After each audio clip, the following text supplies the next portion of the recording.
బట్టి క్లాసులు స్తోత్రాలు ప్రభువా, బిడ్డలను బలపరచండి. ప్రతి ఒక్క బలహీనత నుంచి విడిపించి మారుమనసు రక్షణ స్వస్థత మిమ్మల్ని యేసుక్రీస్తు నామమున ప్రార్థిస్తున్నాను తండ్రి, ఆమేన్. ఓకే, నేను వాక్యంలోకి వెళ్ళే ముందు దేవుడు నాకు ఒకటి ప్రేరేపిస్తున్నాడు అన్న వాక్యం రీడింగ్ తెలిపే ముందు, ఎక్కువగా కడుపు నొప్పితో బాధపడే వాళ్ళు ఎవరో లేచినప్పుడు, మొహమాటం లేకుండా కడుపు నొప్పితో బాధపడే వాళ్ళు మొదటి లేచి నిలబడదు.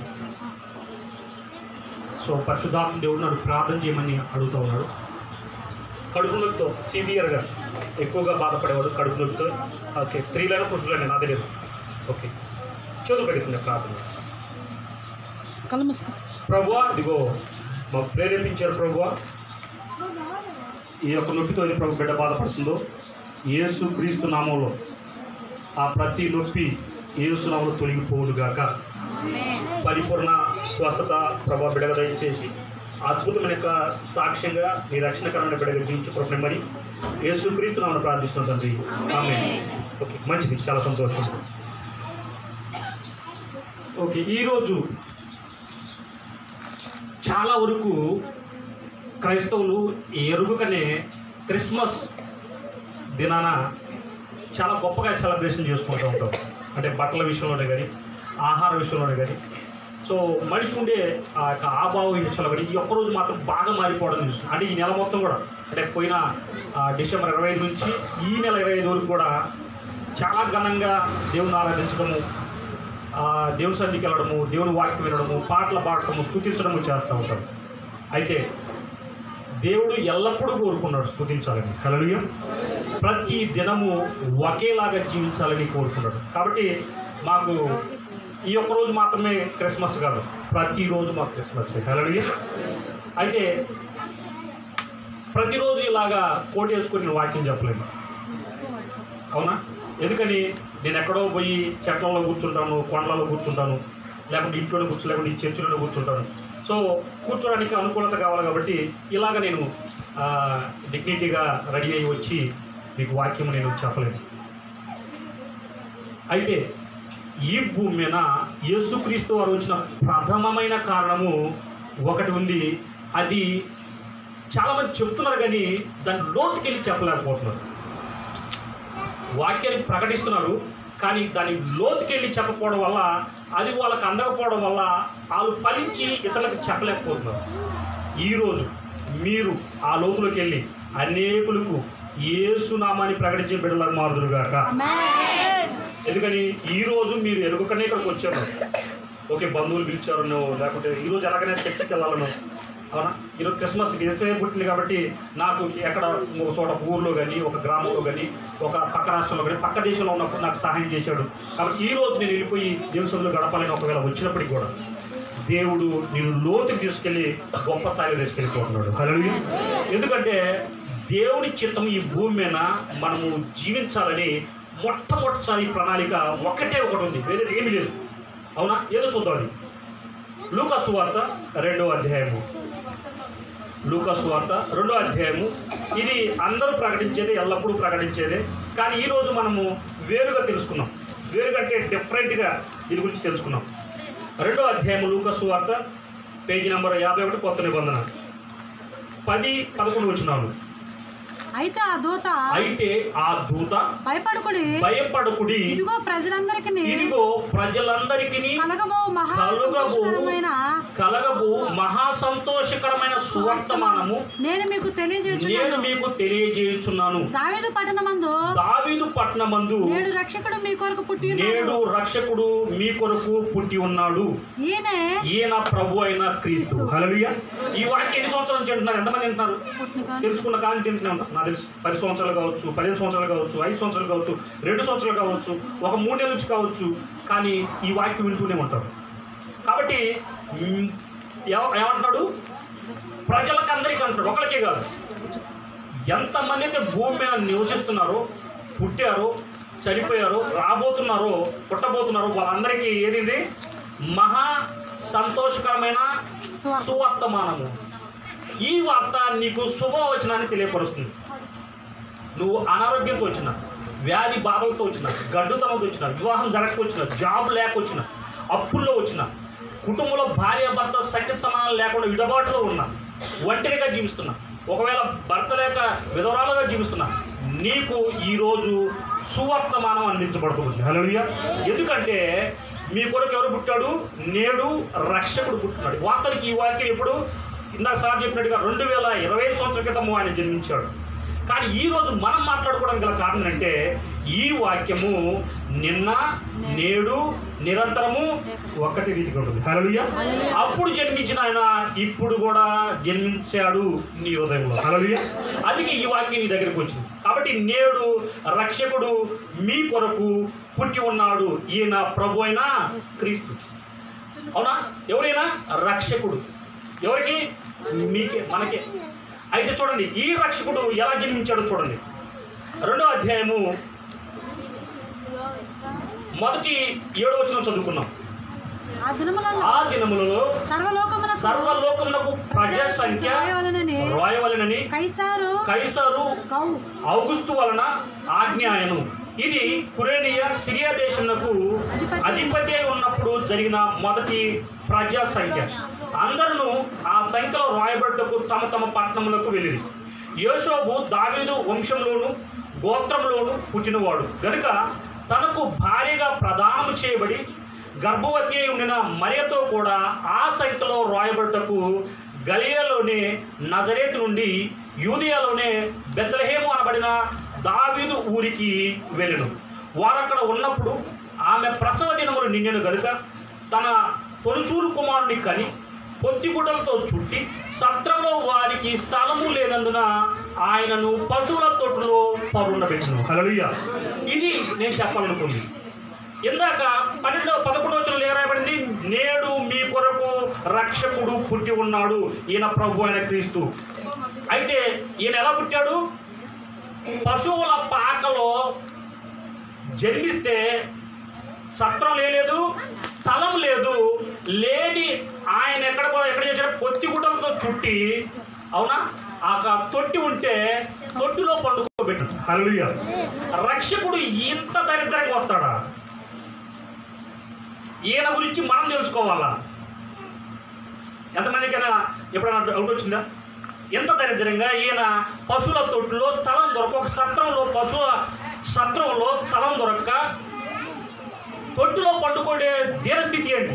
ఎంత దరిద్రమైన, అవునా, జీవితం నిజంగా ఎవరికి రాదు. ఎవరన్నా అట్లా అన్నారా మీ కుటుంబాల్లో? ఎవరన్నా కని అట్లా స్థలం దొరక్క ఇళ్లలో తీసుకెళ్ళిపోయి తొట్టులలో పెట్టారా? అవునా, పశువులు తాగే కుడితి తొట్లు ఉంటాయి కదా, అట్లలో ఏమని చేశారు? సత్రంలో వారికి స్థలం లేనందున ఆయనను పశువుల తొట్టులో పరుండబెట్టారు. ఎంత దరిద్రము ఎవరి కొరకు? ఇది ఈరోజు మనం తెలుసుకోవాల్సింది. ఇది కనుక తెలిస్తే ఒకవేళ ఇప్పుడు సంవత్సరం తర్వాత వచ్చినా, 3 నెలల తర్వాత వచ్చినా, 6 నెలల క్రితం వచ్చినా, లేకుంటే ఒక 2-3 వారాలు తర్వాత ఇప్పుడు వచ్చిన, ఇక నుంచి ఈ వాక్యం తర్వాత ప్రతిరోజు వచ్చి దేవుని మాట వింటాం. హల్లెలూయా. ఎందుకంటే ఈరోజు అంత దరిద్రంగా ఆయన మన కొరకు ఎందుకు జన్మించాలి? ఎవరయ్యానా? రక్షకుడు అయి ఉన్నాడు. రక్షకుడు ఇలా జన్మించవచ్చా అంటే దానికి ఒక బహు గొప్ప మర్మము మరి మరుగు చేయబడింది. అది ఈరోజు పరిశుద్ధాత్మ దేవుడు మీకు తెలియపరచాలని ఆశపడుతున్నాడు. హల్లెలూయా. అందుకే మిమ్మల్ని మీ హృదయాన్ని తెరిచి ఇక్కడికి వెళ్ళండి అని మీరు ఎరగకపోయినప్పుడు కూడా బలవంతాన ఆత్మచేత ఇక్కడ నడిపించబడ్డారు. ఎందుకంటే ఈ రోజు ఆయన అంత దరిద్రంగా ఎందుకు జన్మించాడో, నిన్ను ఏం చేయాలని ఆశపడుతున్నాడో రక్షకుడుగా అనేది ఈరోజు మనం తెలుసుకున్నాం. చూద్దాం ఒకసారి 2 కొరింథీయులకు రాసిన పత్రిక 8వ అధ్యాయము. 2 కొరింథీయులకు రాసిన పత్రిక 8వ అధ్యాయము 9వ వచనం. మీరు మన ప్రభు అయిన యేసుక్రీస్తు కృపను ఎరుగుదురు కదా అంటున్నాడు. హల్లెలూయా. మీకు తెలుసా దేవుని కృప? యేసుక్రీస్తు కృప ఏంటో మీకు తెలుసా? ఎంతమంది తెలుసు కృప అంటే? కృప అంటే ఎంతమంది తెలుసు? దాన్ని మన స్వచ్ఛమైన భాషలో, తెలుగు భాషలో ఏమంటారంటే దానము అంటారు. దానము అనేది, సో మీకు ఎవరన్నా తెలిసే ఉండదు, నాకు చదువుకున్న వాళ్ళు కానీ చదువుకోలేని వాళ్ళు కానీ కొంతమంది అడుగుతారు ఇంటి పక్కన వాళ్ళకి ఒక ఒక కేజీ బియ్యం లేకపోతే అడుగుతారు, ఏంటది? సహాయం. కాబట్టి ఇస్తారు. ఒక 10 రూపాయలు లేకపోయినా, ఒక 100 రూపాయలు బిడ్డలకి ఫీజు కట్టుకోలేకపోయినా సహాయము చేస్తారు. ఎలా? ఏం చేస్తే? అడిగితే చేసేది సహాయము, దానం అనేది అడగకుండా చేసేది. హల్లెలూయా. అయితే యేసుక్రీస్తు నీకేం దానం చేశాడో నీకు తెలుసా అంటున్నాడు. తెలుసా మీకు అసలు? యేసుక్రీస్తు ఈ భూమికి వచ్చే మొట్టమొదటిసారి ప్రణాళిక ఎలాంటి దానం నీకు చేయాలనుకున్నాడో మీకు తెలుసా అంటున్నాడు. చదవండి కింద ఏమైందో. 8వ అధ్యాయము 9వ వచనంలో, మీరు మన ప్రభు అయిన యేసుక్రీస్తు కృపను ఎరుగుదురు కదా, ఆయన ధనవంతుడై ఉండి మీరు తన దారిద్ర్యం వలన ధనవంతులు కావాలని మీ నిమిత్తము దరిద్రుడయ్యారంట. హల్లెలూయా. దేవుడు ధనవంతుడా కాదా? ఎందుకంటే దేవుడు ధనవంతుడు అవును అని చెప్పడానికి ఒక ఉదాహరణ చెప్తాను. లూకా సువార్తలోని 16వ అధ్యాయం రాయబడింది 11వ వచనంలో, ఒక ధనవంతుడు ఉంటాడు, లాజరు ఉంటాడు. ధనవంతుడేమో మంచి బట్టలు ఇట్లా వేసుకొని ఇక దర్జాగా తిరుగుతూ ఉంటాడు. లాజరేమో మరి తిండి తిప్పలు లేక ఆ ధనవంతుడి యొక్క ఉంటాడు. ఒక్క ముద్ద కూడా వేయకుండా వాడిని కఠినంగా చూస్తూ ఉంటాడు. సో అలాంటి వాడిని ఏమంటారు? ధనవంతుడు అంటారు. ఎందుకంటే వాళ్ళకున్న డిగ్నిటీని బట్టి, సో వాళ్ళకున్న బలాన్ని బట్టి వెళ్ళిపోతుంటారు. ఇంకొకటి, దావీదు కాలంలో ఒక ప్రవక్త వచ్చి దావీదుతో చెప్తాడు. ఏంటంటే దావీదు ఒక పొరపాటు చేసినప్పుడు ప్రవక్త వచ్చి ఏమంటాడంటే, అయ్యా ఒక విషయం నేను తెలియపరచాలనుకుంటున్నాడు. ఒక గ్రామంలో 2 వ్యక్తులు ఉన్నారు. ఒకడేమో ధనవంతుడు, ఒకడేమో కొంచెం దరిద్రుడు. ధనవంతుడికి 100 గొర్రెలు ఉన్నాయి, కానీ దరిద్రుడికి ఒకటి ఉంది. అయితే ఈ దరిద్రుడు ఆ ఒక్క గొర్రెని తన యొక్క కుటుంబంలో బిడ్డల సొంత కుమార్తెలు ఎలా ఉంటారో అలా పెంచుకున్నాడు. ధనవంతుడికి ఏమో 100 గొర్రెలు ఉన్నాయి. అయితే తన స్నేహితుడు అనుకోని రీతిగా తన ఇంటికి వస్తే అతనికి ఆతిథ్యం ఇవ్వడం కోసం ఏం చేశాడంటే, ఆ దరిద్రుడి యొక్క గొర్రె పిల్ల ఏమైతే ఉందో దాన్ని బలవంతాన్ని తీసుకొని దాన్ని ఏం చేశాడంటే దాన్ని వధించి ఆ స్నేహితుడు పెట్టాడు అంటాడు.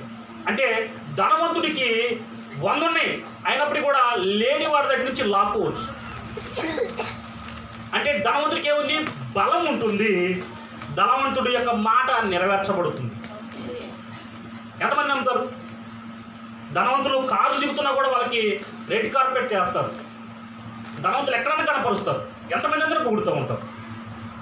అయితే అది ఈ భూలోకంలో అక్క ధనం గురించి. అయితే సామెతలో ఒక మాట రాయబడింది చూడండి. సామెతల గ్రంథం 18వ అధ్యాయము 23వ వచనము.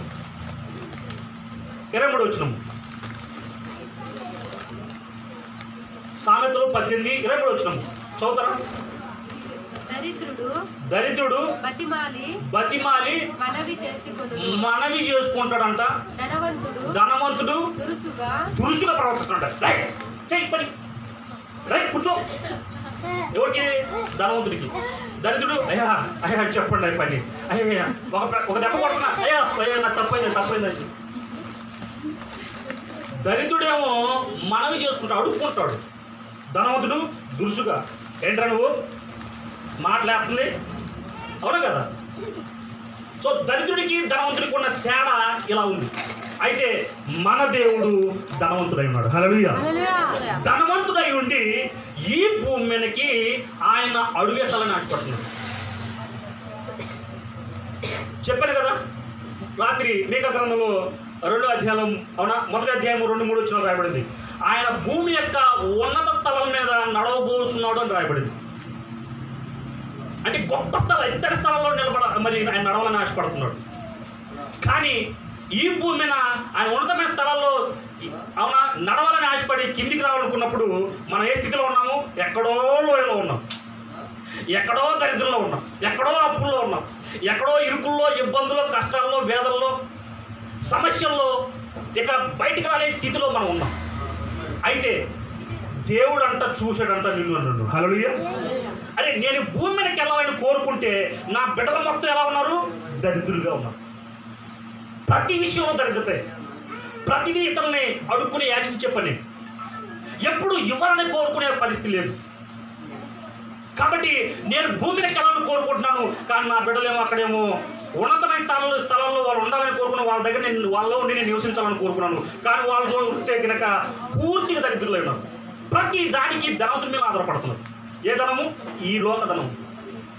ఈ లోకధనంలో ఆధారపడుతున్న వారిని ధనం ఇవ్వడం కోసం ఏం చేశాడంటే భూమి మీదకి రావాలనుకున్న ప్రతిసారి, అంటే ఎట్లా, తల్లి గర్భంలో నుండి ఆయన కాలు భూమి మీద అడుగు పెట్టాలనుకున్న సమయంలో నువ్వు నేను గుర్తొచ్చి నేను ఈ భూమి మీదకి ఒకటి దానం చేయాలనుకుంటున్నాను. ఏంటది? నేను ధనవంతుని కాబట్టి నేను భూమి మీదకి వెళ్ళేటప్పుడు నా ధనాన్ని ఏం చేస్తానంటే నా బిడ్డలకి ఇచ్చి నేను దరిద్రుడిగా మారిపోతాను. హల్లెలూయా. నేను దరిద్రుడిగా మారిపోయి నా బిడ్డల్ని ఈ భూమి మీద ఏం చేస్తానంటే ధనవంతులు చేస్తాను. హల్లెలూయా. అందుకే బైబిల్లో రాయబడింది, సామెతల గ్రంథం 10వ అధ్యాయము 22వ వచనం రాయబడింది, యెహోవా ఆశీర్వాదము ఐశ్వర్యం ఇస్తుందని రాయబడింది. అవునా? ఆయన ఐశ్వర్యం ఇచ్చే దేవుడై ఉన్నాడు. ఈ భూమి మీద ఆయనంత ధనవంతుడు ఇంకెవరు లేనప్పటికి కూడా నీ కోసము నా కోసము ఈ భూమి మీదకి, అవునా, ధనాన్ని ఇవ్వడం కోసము ఆయన అడుగుపెట్టిన. వాస్తవానికి ఆయన హేరోదు మహారాజు అక్కడ ఆయనలో కొట్టచ్చు, బ్రహ్మాండంగా బంగారు ఊయల్లో దిప్పేవాళ్ళు, మహారాజు అయ్యేవాడు. కానీ ఈయనేమంటాడు, ఒకసారి శిలలో మరణించేటప్పుడు అప్పగించేటప్పుడు పిలాతు అడుగుతాడు, నువ్వు రాజు అంటే అవును నేను రాజుని అంటాడు. హల్లెలూయా. కానీ ఒక్కడ ఉన్నాడు దగ్గర. ఎందుకని? ఆ రాజరకపు అవున వారసత్వాన్ని దేవుడు నీకు ఇవ్వాలనుకున్నాడు కనుక. హల్లెలూయా. కాబట్టి నిన్ను దరిద్రులుగా చూసి ఆయన ఎక్కడ అడుగు పెట్టాడు? పశువుల పాకలో స్థలము దొరకపోతే తొట్టిలో అడుగు పెట్టే స్థితి, అంత దరిద్రమైన స్థితి ఎందుకోసం తెలుసా? నిన్ను ఖచ్చితంగా ఈ భూమి మీద ఆయన గురించి తెలుసుకున్న తర్వాత ధనవంతులు చేయాలని. హల్లెలూయా. ఇదే నేను చూస్తున్నాం. సో మా కొరకు రాయబడిన వాక్యాలు తెలుసా? చూడండి ఒకసారి. 2 కొరింథీయులకు రాసిన పత్రిక 1వ అధ్యాయము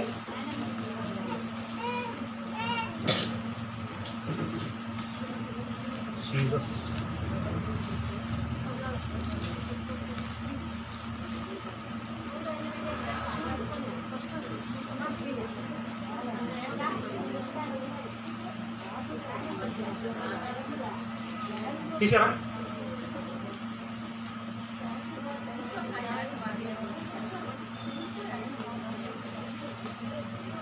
ఓకే, సారీ. 2 కొరింథీయులకు రాసిన పత్రిక 6వ అధ్యాయము 10వ వచనం నుండి, ఓకే, 8 నుంచి 10 నుంచి చదవండి. ఘనతలను సుకీర్తి దుఃఖితుల వలన దేవుని పరిచారకులమైండి అన్ని స్థితుల్లో మమ్మల్ని మేమే మెప్పించుకొనుచున్నాము. మేము మోసగాండ్రమైనటువంటి స్వతంత్రులము, తెలియబడని వారమైనటువంటి బాగా తెలియబడిన వారము, చనిపోతున్న వారమైనటువంటి ఇదిగో బ్రతికించున్న వారము, శిక్షింపబడిన వారమైనటువంటి చంపబడని వారము, దుఃఖింపబడిన వారమైనటువంటి ఎల్లప్పుడూ సంతోషించు వారము, దరిద్రులమైనటువంటి అనేకులకు ఐశ్వర్యము కలిగించు వారం అంటున్నాడు. హల్లెలూయా. ఏమీ లేని వారమైనటువంటి సమస్తము కలిగి ఉన్నవారు అంటున్నాడు. హల్లెలూయా. నీకు నిజంగా తినడానికి తిండి లేకపోవచ్చు, కానీ 100 మందికి భోజనం పెట్టి సామర్థ్యం దేవుడు నీకు ఇస్తాడు. హల్లెలూయా. 1000 మందిని అవునా ఆశీర్వదించే కృప దేవుడు నీకు ఇస్తాడు. అందుకే పౌలు రాస్తున్నాడు కొరింథీయులకు రాస్తూ, మేము దరిద్రులాగా ఉన్నాం కానీ అనేక మందికి ఐశ్వర్యం ఇచ్చే వాళ్ళంగా మారిపోయాం. హల్లెలూయా. ఎందుకని? మేము అవునా పేతురు యోహాను ఒక చోట దేవాలయం దగ్గర ఒక అడుక్కునేవాడు ఉంటే కూర్చువాడు అంటాడు కదా, మా దగ్గర వెండి బంగారాలు లేవు కానీ ఆయన ఇచ్చిన నామం ఉంది. హల్లెలూయా. యేసు నామంలో లేచి నడు అంటే వాడు దిగ్గులేసి కందులేస్తూ ఉంటాడు. నిజంగా 10 కోట్లు ఇచ్చినా లేచి నడలేడు వాడు, 100 కోట్లు ఇచ్చినా లేచి నడలేడు, ట్రిలియన్స్ బిలియన్స్ ఇచ్చినా కూడా నడలేడు. అలాంటి వ్యక్తి ఏ నామంలో నడిచాడు? యేసు క్రీస్తు నామంలో.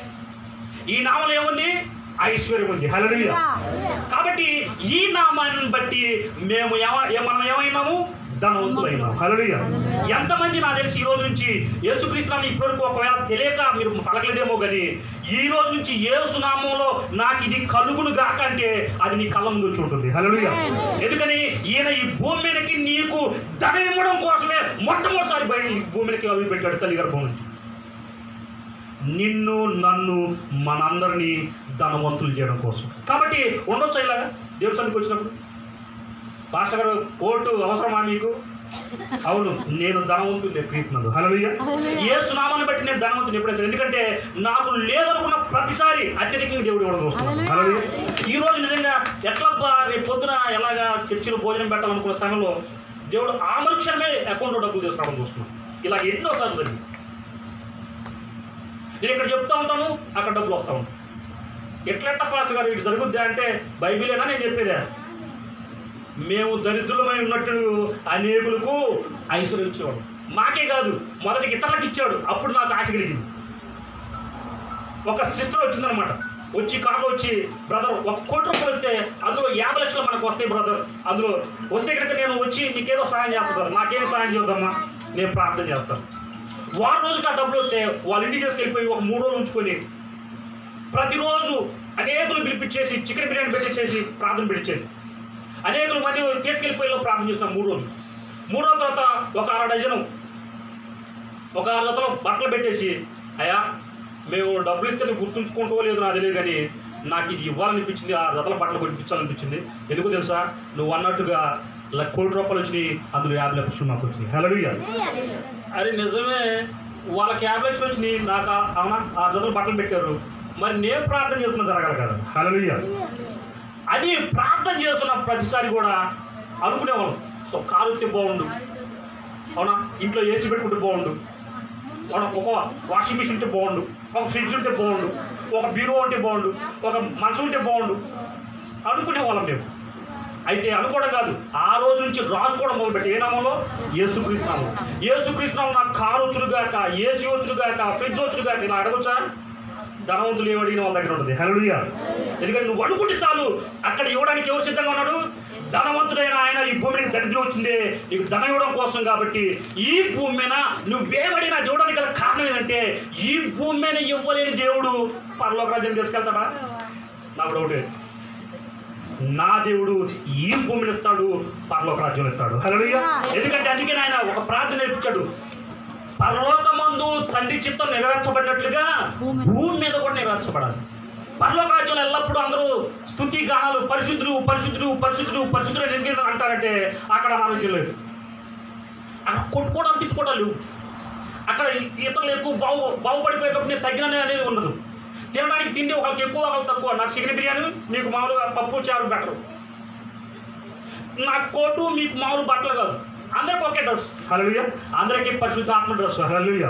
కాబట్టి ఎవరు తక్కువ ఎక్కువగా అక్కడ పరిగణించబడరు. కాబట్టి ఈ భూమి మీద కూడా అదే స్థితి ప్రతి బిడ్డ కలిగి ఉండాలి. బోధించే నేనైనా సరే, వినే నువ్వైనా సరే, ఏ స్థితిలో ఉన్నా నువ్వేం కావాలి? ధనవంతుడు కావాలని ఎవరు కోరుకున్నారు? దేవుడే కోరుకున్నాడు. హల్లెలూయా. కానీ ఇప్పటికీ ఎగరవాళ్ళు కాదు, ఎరిగిన యేసుక్రీస్తు నమ్మిన క్రైస్తవులే దరిద్రంలో ఉన్నారు. ఎందుకని? వాళ్ళకి ఒకటి తెలియలా, ఏదని?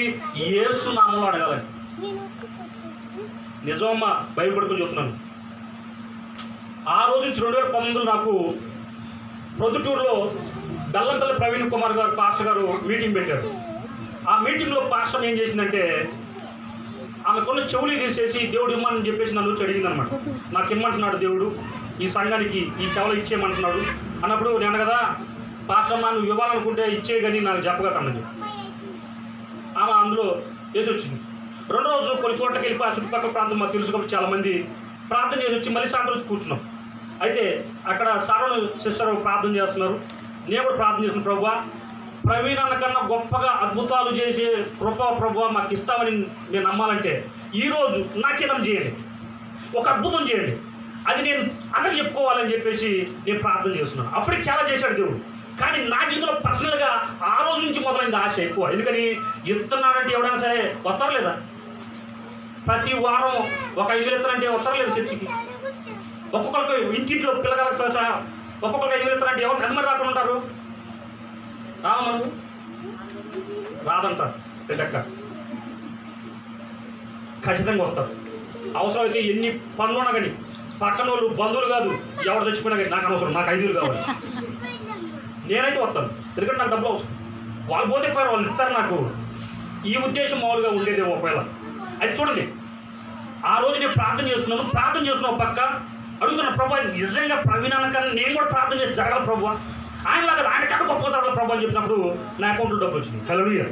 వెంటనే వెళ్ళిపోయి స్టేజ్ ఎక్కేసి అది స్క్రీన్ షాట్ చూపించేసి మేడం గారికి, ఇదిగో నేను పాస్టర్ని పలానా చిన్నమండి నుంచి వచ్చాను రాయచోటి దగ్గర నుంచి, అయితే నేను ఇట్లా ప్రార్థన చేస్తున్నాను, ఇప్పుడే నా అకౌంట్లోకి ఇంత డబ్బులు వచ్చిందని చెప్పేసి అది స్క్రీన్ షాట్ చూపించేసి ఆ టైం మొత్తం కూడా చూపించినప్పుడు అక్కడ ప్రభునామాయన అర్థమై ఆ నుంచి నాకు రావడమే మొదలైంది. హల్లెలూయా. రావడమే మొదలైంది. అయితే ఇప్పుడు రావడం మొదలైందని చెప్పి అనుకుంటామా? కొంతమంది అడగరు, ఇంకా చాలనుకునే బిడ్డలు దేవుడికి అవసరం లేదు, కావాలి అని కోరుకునే వాళ్ళకి కావాలి. ఎందుకని గల్తీ రాసిన పట్ల ఉంది, ఆయన అడిగిన దానికన్నా ఊహించిన దానికన్నా అత్యధికంగా చేయగల శక్తి ఉన్న దేవుడు అని రాయబడింది. హల్లెలూయా. కాబట్టి నువ్వు ఒకవేళ రూపాయి అడుగుతున్నావా, ఆయన 100 రూపాయలు ఆశపడుతున్నాడు. నువ్వు 10,000 అడుగుతున్నావా, ఆయన 1 కోటి రూపాయలు ఇవ్వాలని ఆశపడుతున్నాడు. కానీ నీకు అడగమే రాదు కనీసం 100 రూపాయలు కూడా, కనీసం 10 రూపాయలు ఇవ్వాలని కూడా అడగట్లేదు. కనీసం ఇదిగో ఈ సమస్యను తీసే ప్రభావం ఇంకా నేను నమ్మడానికి ఇష్టపడతానని చెప్పి అనట్లేదు. ఎందుకని ఇంకా వాళ్ళకి యేసు నామం అందలేదు కనుక. కాబట్టి రక్షకుడు ఎలా వచ్చాడు? తండ్రిగా వచ్చాడు నేను ధనవంతుడు చేయాలని. ఎందుకని రక్షణ ఎలా వస్తుంది? రక్షణ ఎలా వస్తుందన్నా? మామూలుగా ఇలా ఉంటే రాదు. ఇలా ఉంటే ఎవరు మనం ఒకడు వచ్చేసి ఇప్పుడు మనం 10,000 కొట్టారనుకో ఏం చేస్తాం? మనం పరిగెత్తుకుంటూ వెళ్ళిపోతాం. కానీ ఇప్పుడే ఒక 100 కార్లు, అవునా, ఎమ్మెల్యేలు ఎంపీలు ఇలా ఉన్నారనుకో 10 మంది కాదు 1000 మంది వచ్చి ఏం చేయలేరు. ఎందుకని నా దగ్గర వాళ్ళకి మించిన డబ్బు ఉంటే కనుక పరిగెత్తుకుంటూ వస్తారు. డబ్బు, అవునా, సమస్త కార్యాలు నిర్వహిస్తుంది. అయితే ఈ విషయం పోయే ప్రాణం తిరిగి రప్పించలేదు. కానీ యేసునామము చనిపోయిన వాళ్ళని తిరిగి లేపమని రాయబడింది. హల్లెలూయా. ధనవంతులే కదా, బతుకున్న వాళ్ళని బతికించమని చెప్పలేదు, చనిపోయిన వాళ్ళని తిరిగి లేపండి అని రాయబడింది. అది యేసునామం, మరి ఏ నామంలో కాదు. కాబట్టి యేసు నామంలో నువ్వు పలికినట్లయితే అది జరుగుతుంటే నువ్వు అడుగుతూనే ఉంటావు. నువ్వు అడిగావు అనుకో, నీకు ఇస్తున్నాడు అనుకో, అప్పుడు నేను చూసి పక్కన ఉంటావు. అమ్మా, మన సంఘంలో అంతే చాలా మంది కూడా పక్కన వాళ్ళు ఎక్కడికి వెళ్తున్నారు? చర్చికి. రాయచోటు నుంచి ఎంత దూరం రావాలా? అయితే దేవుడు మాకు చెప్పాడని చెప్పి వచ్చిన అక్కలు ఉన్నాడు. మాకు కూడా పొమ్మన్నాడు దేవుడు చర్చికి అని చెప్పేసి అసలు చర్చికే పోయిన వచ్చాడు అక్కడికి. వాళ్ళు రావడే కాదు, వాళ్ళు ప్రార్థన చేసి తల జరిగిందని చెప్పి వాళ్ళు తీసుకొని రావడం చూశాను. ఎందుకని నువ్వు డబ్బులు ఇస్తే వెంటనే మర్చిపోవచ్చు. 1000 రూపాయలు 2,000 మర్చిపోవడం కాదు, శత్రువులు అవుతారు. ఎంతమంది డబ్బు ఇచ్చి శత్రుత్వం తెచ్చుకున్నారు? నిజమే, నువ్వు తంత్రాలువే. ఇచ్చేటప్పుడు అమ్మ నీకు ముందున్నావమ్మా, నువ్వు గొప్పదానివమ్మా, అమ్మ నువ్వు కనకరంగా అవుతానివమ్మా అని తీసుకున్న తర్వాత ఇక నీ దగ్గర రావడం కదా, నీటికి రావడం కదా, నీ మొఖం కూడా చూడరు.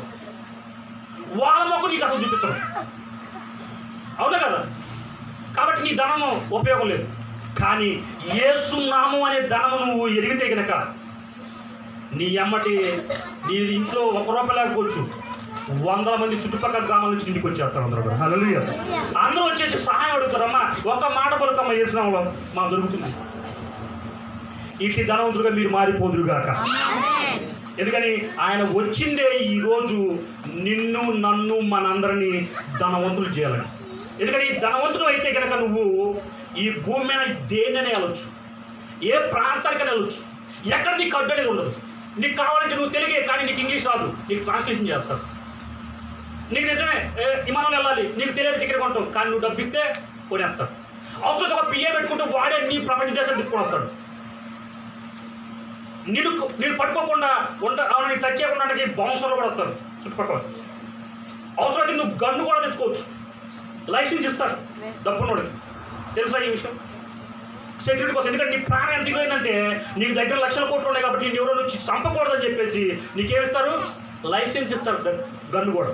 అవసరం నువ్వు నీ దగ్గరికి వచ్చి ఒక దెబ్బ కొట్టాలనుకో, కాల్ చేసి నా ప్రాణ రక్షణ కోసం నీకు కాల్ చేసి అని చెప్పొచ్చు, నీకు శిక్ష ఏం పడదు. ఎందుకని నీ దగ్గర డబ్బు ఉంది.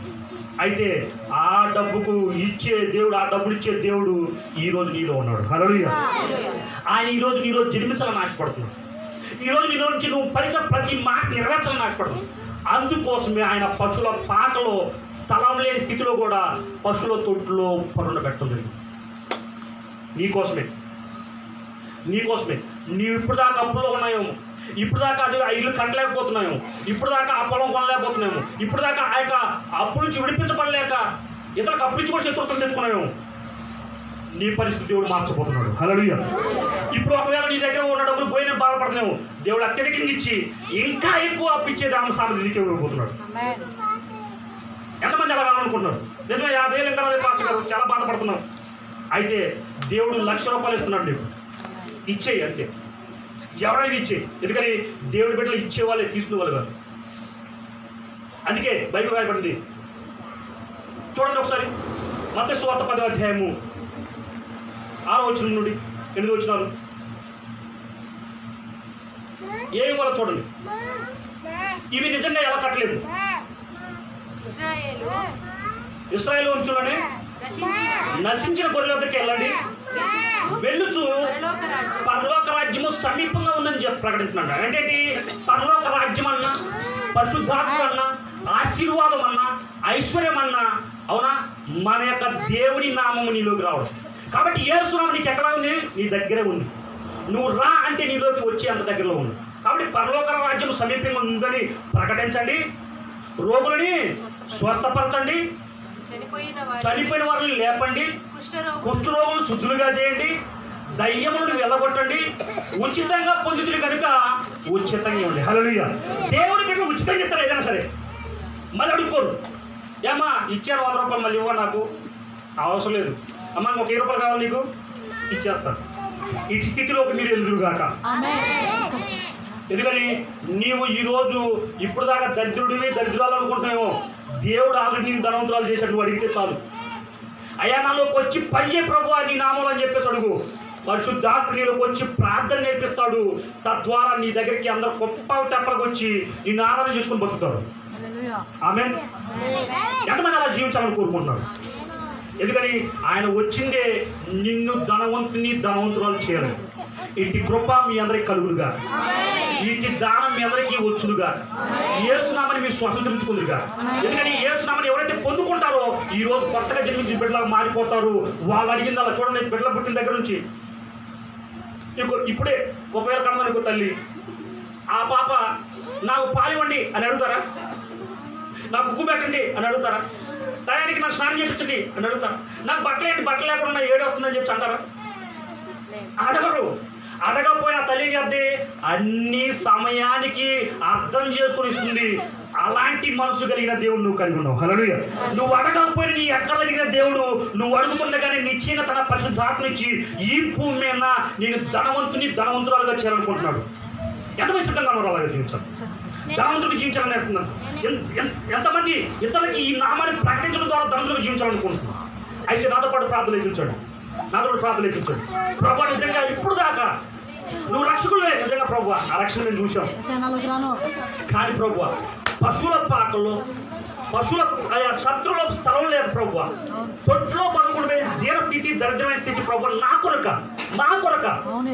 ఇప్పుడు దాకా నాది లేదు ప్రభు. ఎందుకని మీరు ధనవంతులైంది కూడా ప్రభు, దరిద్రులుగా ఉన్న మా కొరకు ధనవంతులైన మీరు ప్రభు దరిద్రులుగా మారారు. మమ్మల్ని ధనవంతులు చేయాలండి అయ్యా. ఇట్టి యొక్క రహస్యాన్ని తెలుసుకున్న ప్రతి బిడ్డ ప్రభు. ఎందుకంటే ప్రభు ఆదరణకర్తలు ఉత్తరవాది పరిశుద్ధాత్మ దేవుడు మీలోకి వస్తాడు. ఆయన మీరు అడిగిందని ఇస్తాడు, సమయం పోటును తెలియపరుస్తాడని ప్రభు. మీకు చూపించేవాడు, నడిపించేవాడు, జ్ఞాపకం చేసేవాడు ప్రభు. మీకు మాకు వాగ్దానం చేస్తున్నాడు. ఆయన మా స్నేహితుడిగా, మాకు ఆదరణకర్తగా, మేము అడిగిందల్లా మాకు ఇచ్చేవాడిగా ప్రభు. ఒక అయ్యా ఇదిగో కుంటి బిడ్డకి నడవడానికి ఊతకడగా ప్రభు మీరు పరిశుద్ధాత్మ కనుగరించాడు. అది యేసునామంలో ప్రభు.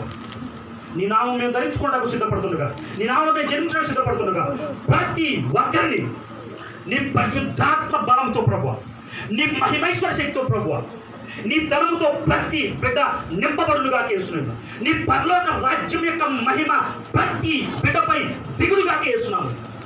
ప్రతి బిడ్డపై ఆ అగ్ని అభిషేకము సమృద్ధిగా నింపబడులుగా చేస్తున్నాము. Thank you holy spirit God. ప్రతి బిడ్డ మనులుగా చేస్తున్నాము. ఇచ్చే బిడ్డగా మారిపోవుడుగా యేసుక్రీస్తు. Thank you holy mighty Jesus. Hallelujah. నేను చూస్తున్నా చాలా మంది ఆ పరిశుద్ధాత్మ యొక్క మహిమైశ్వర్యాన్ని పొందుకోవడం, ఆ బలం యొక్క అభిషేకాన్ని పొందుకోవడం నేను చూస్తున్నాను. చాలా మంది ఆ బలమైన యొక్క అగ్నితో నింపడం నేను చూస్తున్నాను. Thank you mighty Jesus. Hallelujah. Thank you lord. అయ్యా ప్రతి బిడ్డ ప్రభు నీ ఐశ్వర్యంతో నింపడం ప్రభు. ఇక్కడ నుంచి ప్రభు ఇచ్చే బిడ్డగా చేయండి ప్రభు, తలగానే చేయండి ప్రభు, అప్పించే బిడ్డగా చేయండి ప్రభు, అయ్యా భయవాడగానే చేయండి ప్రభా, అనేక జన్మల కంటే ప్రభా ఇదిగో గొప్పగా చేసి హెచ్చిస్తున్నాను ప్రభా. అతి స్థితి ప్రతి బిడ్డకు కలుగుడుగా కేస్తున్నాము. అతి మహిమేశ్వర శక్తి ప్రభా ప్రతి బిడ్డ నింపబడుగా కేస్తున్నాము. పరిపూర్ణ బిడ్డగా రూపాంతరబద్ధబడుగా కేస్తున్నాము. ఈ క్రిస్మస్ ప్రభా ఈ బిడ్డ యొక్క జన్మించడం కాదు ప్రభా, అనేక కుటుంబాలు జన్మించడకు, అనేక కుటుంబాల రక్షణకు నడిపించడం ప్రభా. నీ ఆత్మ యొక్క మహిమేశ్వర శక్తి ప్రభా బిడ్డపై సమృద్ధిగా కొమ్మరించబడుగా కేస్తున్నాము. నరనరాల ప్రభా నీ యొక్క అభిషేక శక్తి నింపడు ప్రభా. తల్లి ఎలాగైతే ప్రభా ప్రశ్నించినప్పుడు ఇదిగో ఎంత ప్రసవేదన పడుతుంది ప్రభా, అతి అభిషేకాన్ని ప్రతి బిడ్డపై కుమ్మరించబడుగా కేస్తున్నాము. అయ్యే చుట్టుపక్కల ఉన్న ప్రతి గ్రామంలో వాళ్ళు ప్రభా ప్రతి ఇంటిని ప్రభా తాకటేస్తున్నాము. ఈ బిడ్డల ప్రభా నీ రాజ్య వ్యాప్తి బలంగా జరుగుడుగా కేస్తున్నాము. నా భారతదేశం మొత్తం ప్రభా పరిపూర్ణ ప్రేమ సామ్రాజ్యంగా మారిపోనుగాక. ఎల్లప్పుడూ నీ ఎంతో ఆనందించాక రాజులు, రాజకీయ నాయకులు, ఉద్యోగస్తులు, వ్యాపారస్తులు తయారవుదురుగా కేస్తున్నాము. నీతి గలక అయ్యా నా భారతదేశం చిన్నపరచబడుగా కేస్తున్నాము. పరిశుద్ధమైన రాజ్యంగా ప్రభా నా భారతదేశం కట్టబడుగా కేస్తున్నాము. ప్రతి హృదయ ప్రభా నీ నా మహిమతమై వాడబట్టు కృప చూపించి బలపరచమని యేసుక్రీస్తునామమున ప్రార్థిస్తున్నాను తండ్రి. ఆమేన్. Praise lord. దయచేసి హల్లెలూయా.